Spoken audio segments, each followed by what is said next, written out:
learning more about a bizarre story out of St. Charles where a man is facing terrorism charges and allegations of neo-Nazi activities. Our Casey Nolan's been working on this story, and it only seems to get stranger from there. Casey? Yeah, Kay, this started with a strange scene on an Amtrak train, but then after we get to looking into it, well, then it all seems to make even less sense when you talk to people who knew this young man. We're talking about Taylor Wilson.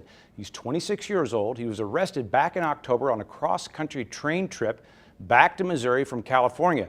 The feds say he pulled the emergency brake on a train and was threatening the crew. When he was arrested, he was allegedly armed with a pistol. Then as the investigation continued, authorities say they found a cache of weapons and ammo hidden in a false wall in the refrigerator in his apartment.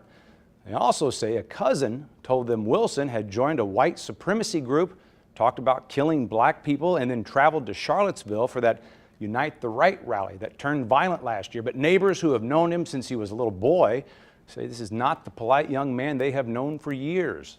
We never saw any indication Ever. or any trends of that. Again, No. It's just been a wonderful, kind boy. Right, and the family too.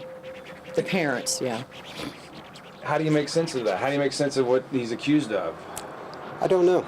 I really can't. I don't know if everything is true, you know, what you read, because it doesn't jive with the Taylor that we know. So at last check, Wilson is still in custody. His family declined to comment, and Kay, through NBC News, we know his attorney also declined to comment.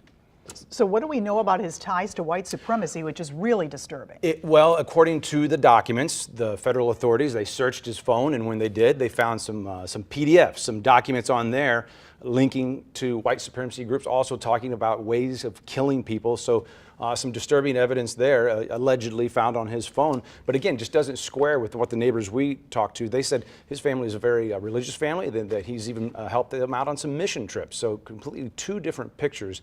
People we talked to are pretty shocked to hear this. All right, thank you, Casey.